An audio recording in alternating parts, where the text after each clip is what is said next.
Cara, você tá com 21 agora, Isso, né? Exatamente. Você começou com quantos, assim, Comecei a fazer? com 10. 10? Olha aí, Mas cara. então, porque assim, 2 gerações, né? Diferentes, né? As sim. coisas bem diferentes, né? Porque, como acontece? Eu fiz curso de dublagem também, eu dublei algumas coisas quando eu era bem menor. E, cara, tipo...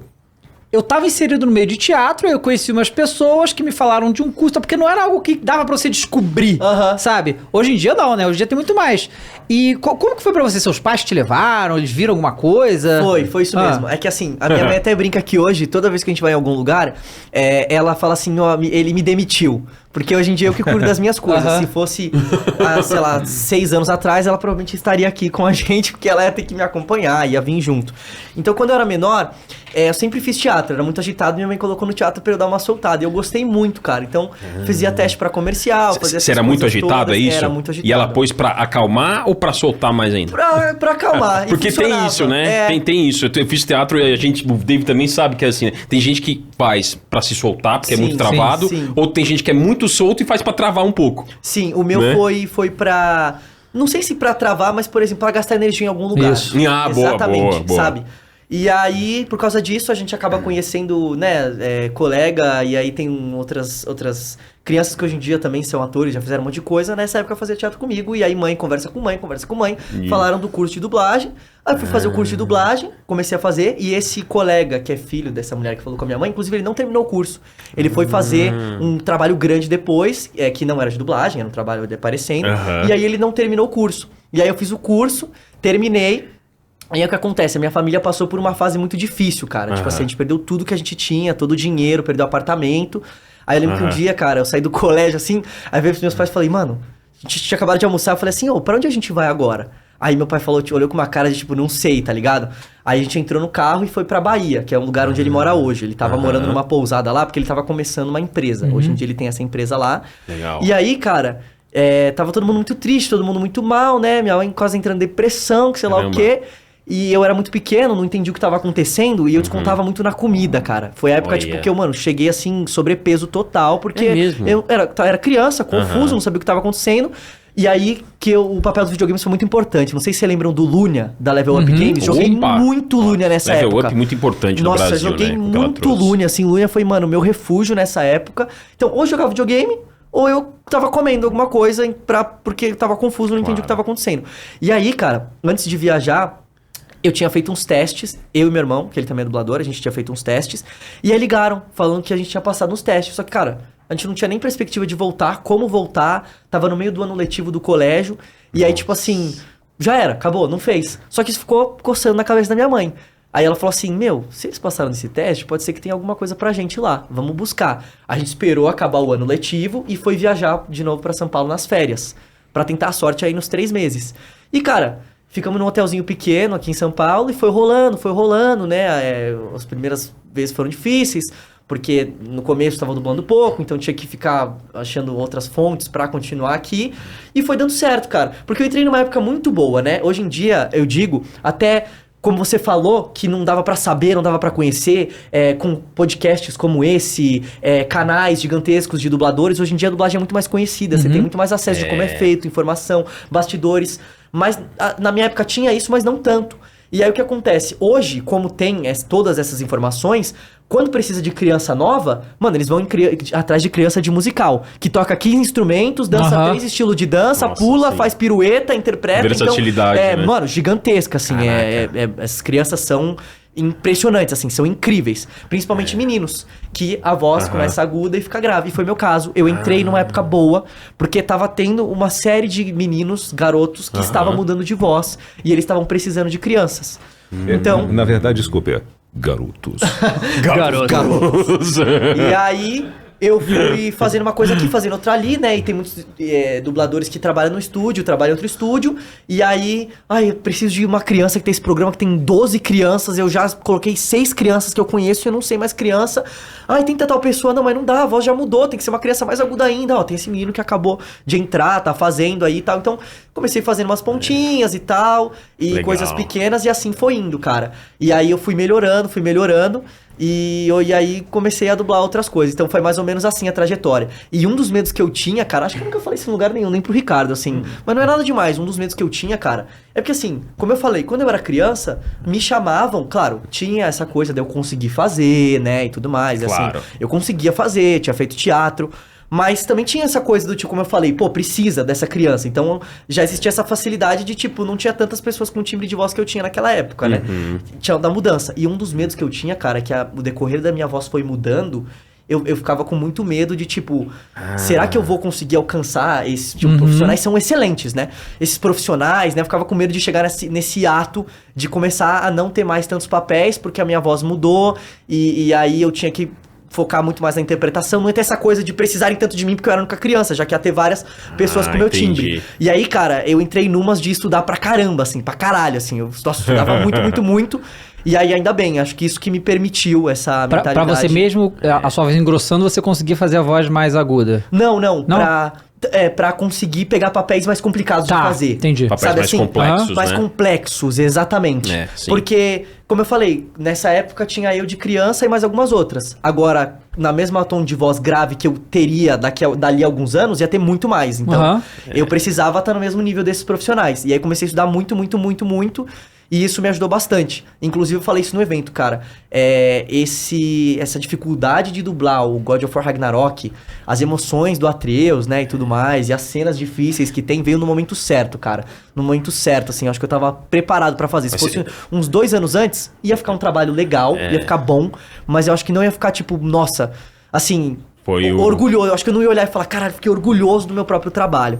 Então... Hoje você olha e vê que... Sim. Mas vocês formam uma belíssima dupla, né? Muito obrigado. Convenhamos, Valeu, né? obrigado. Vocês se encontravam nos horários do estúdio ou foi tudo separado? Olha, a gente grava um de cada vez, né? Não é gravado... tudo num dia só vai... Mesmo antes da pandemia, era assim. 2018 foi assim. 2018 eu acho que eu cheguei a encontrar com ele 1 ou 2 vezes, né? E de vez em quando a gente encontra um dublador saindo, outro chegando. Cruza um, cruza outro. Encontrou com o Milton. Sim. O Milton.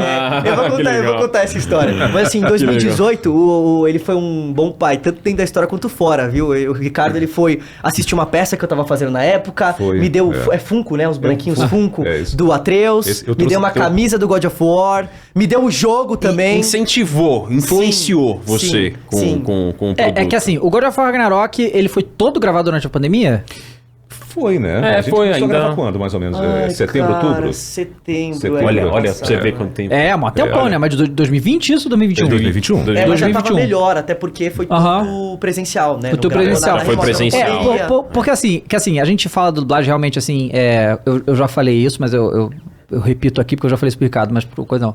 Que pra mim, God of War Ragnarok, se não é a melhor dublagem brasileira já feita de um jogo, é uma das melhores, assim, com certeza. Porque assim, do nível que esse jogo tem, dá pra contar na mão. É um negócio de louco.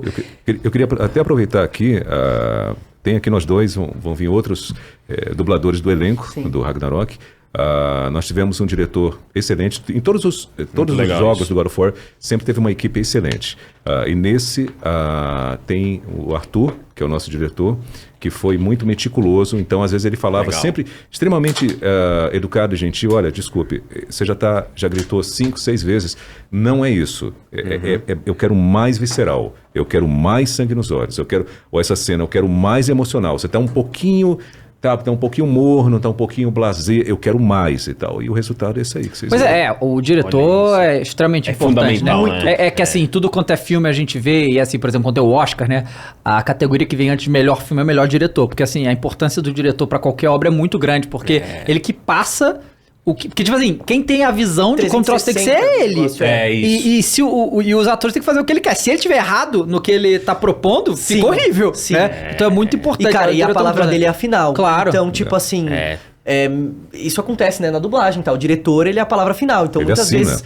Já acontece, lógico, gravando, você entende a cena de um jeito e faz de um jeito, ele fala, não, é do outro. E você, você tenta conversar e tal, mas você fala, não, eu sei, entendo o seu ponto, mas eu quero que faça assim, tipo, de boa.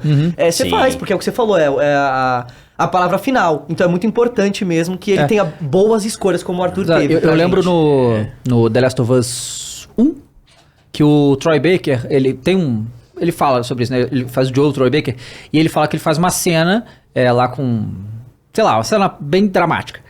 E aí ele fala que eu achei que eu fui impecável, só que o Neil Druckmann mandou mudar tudo. E aí aí falou, na hora eu me senti meio mal, porque eu achei que eu tinha feito muito bem, e ele pediu fazer do jeito que eu não achei que ficou melhor. Só que, obviamente a gente tá falando de um jogo mocap e tal, diferente. Tipo, o jeito que ele tinha que fazer não era o jeito de um ator normal com uma câmera, né? Era o bagulho mocap ali. Então, o diretor tem que ser essa visão. Então, é muito complexo. E nesse God of War, tem trocentos personagens a mais do que o outro. O outro tem, sei lá, 4, 5 personagens. Tem muito personagem. E todos entregam... Assim, é impecável. Cara, todo personagem que aparece... Até tem uns personagens que aparecem só numa cena. Ele só aparece naquela cena. Mas é marcante. É marcante, tem uma característica é demais, cara. né? Ficou muito bom mesmo. E aí, outra coisa, o negócio que são os heróis que ninguém fala, é a galera da mixagem de som, cara. Sim. Porque Isso. esses caras... É impressionante. Porque assim, primeiro, vocês fazerem as vozes separados e a gente assistir e não perceber isso, já é um feito enorme. Porque parece que os diálogos estão acontecendo aqui. E isso também, é claro, isso é uma coisa muito experiência de dublador, eu acredito. Porque se você falar qualquer ator normal, que não é dublador, cara, ter o contato com quem você tá contracenando é extremamente importante. Extremamente importante. Pois é. E vocês fazem sem nada disso. Sim, né? Por exemplo, só pra te dar um exemplo, não vou dar spoiler, né? Mas assim, o jogo já começa, eu joguei um pouquinho lá no evento, o começo, o jogo já começa explosivo, né? Já começa um negócio Começa a doido. 200 por hora. Ele ficou alucinado. Ele, pô, eu tô jogando o jogo. Ele saiu lá, peraí. Aí eu falei, só rapidinho, uma hora eu e o Gabriel Noia, né, que é o Thor, falei, a gente vai almoçar ali aqui do lado, você quer ele? Não, eu vou ficar jogando, vai, pode ir. Aí tava Foi alucinado. isso mesmo, eu fiquei lá jogando. E aí, cara, é exatamente isso. Tem uma cena lá, já começa muitas emoções. Aí tem uma cena específica lá que acontece que eu me emocionei muito. E eu fiquei. E, cara, com certeza, pra alcançar esse tipo de emoção no estúdio, se eu tivesse visto a cena, ia ser muito mais fácil. Muito mais fácil. Engraçado, ontem no evento, o Ricardo falou lembra, né, o que você falou pra mim? Lembro. Eu lembro. O Ricardo, eu já vou resumir aqui, você pode contar melhor, mas ele falou, ele gravou sem dar spoiler nenhum, ele gravou uma cena do Kratos que pra ele foi muito, muito emocionante, a ponto de ele não tá nem só interpretando, e sim sentindo aquela emoção do personagem, a ponto de se emocionar e de se comover, de sentir vontade de arrancar lágrimas. Teve um momento, eu acho que eu cheguei a falar para você também sobre isso. A gente vai gravando o jogo só para o pessoal entender, em partes, né? E às vezes em ordem cronológica, né? Doida. Totalmente fora, né? Assim, você não sabe exatamente que parte você tá e você só faz as suas falas. Eu não sabia quais eram as falas dele. Uma hora ou outra falar, olha, o Atreus acabou de falar isso. E tinha um contexto da cena. Tá acontecendo isso, que nesse ajudou demais. O ator tem que entender, o ator de dublagem tem que entender o que está acontecendo para poder interpretar da maneira correta aquela cena. Perfeito. E o que você acabou de falar aqui, que a gente comentou ontem, foi que no momento que eu estava gravando, antes de gravar, quando eu li lá na tela o texto, né, que eu não vou falar aqui para não dar spoiler pro pessoal, é uma cena importantíssima que eu segurei, aí falei pro diretor, né, o Rafa, que é a parte técnico de áudio, falei, Rafa, vamos lá. Ele, tá tudo bem? Você quer fazer uma pausa? Eu falei, não, vamos. É agora, eu tô no momento certo. Eu gravei segurando assim. Terminou de gravar e eu dei uma desabada, assim, ter que enxugar aqui um pouquinho, desceu uma lágrima, assim, é uma cena que eu acho que muita gente se emocionou quando assistiu, você sabe o que é. Eu sei. E tem uma que eu posso falar, que é uma cena solta aqui, tá? Essa já é outra, que eu também fiquei bastante emocionado, que remete a 2018. É aquela que ele fala, que ele fala, não, que eu falo. Que eu me refiro a ele, o personagem, interpretado por você. Exatamente. Aquela... Temos que ser melhores. É essa que tem também uma que remete nesse jogo tem uma coisa que remete ao jogo de 2018. Então, essa também me emocionou, mas essa outra, que eu infelizmente não posso falar, que tem gente que ainda não chegou lá. Tem aquela outra, que é do trailer também, que é A Morte Pode Me Levar, como é que é? Nossa, essa fala é boa mesmo. Que tá no trailer oficial. Tá no trailer. Gente, Tá no trailer. Tá no trailer. Eu não lembro agora de cabeça, se alguém puder depois, se vocês Eu gosto daquela depois... que é... Sei lá o que, o destino só prende se você deixar isso. Essa é boa também. Quando o Atreus... Nós fazemos nosso destino. Esse é o final. Isso é um tema muito importante nesse jogo, porque o Kratos, ele sabe muito bem, desde os primeiros God of War, que não tem profecia, irmão. Ele resolve, sabe? Desde o primeiro God of War. Ele matou os irmãos do destino, tá ligado? Ele não quer saber. Exatamente.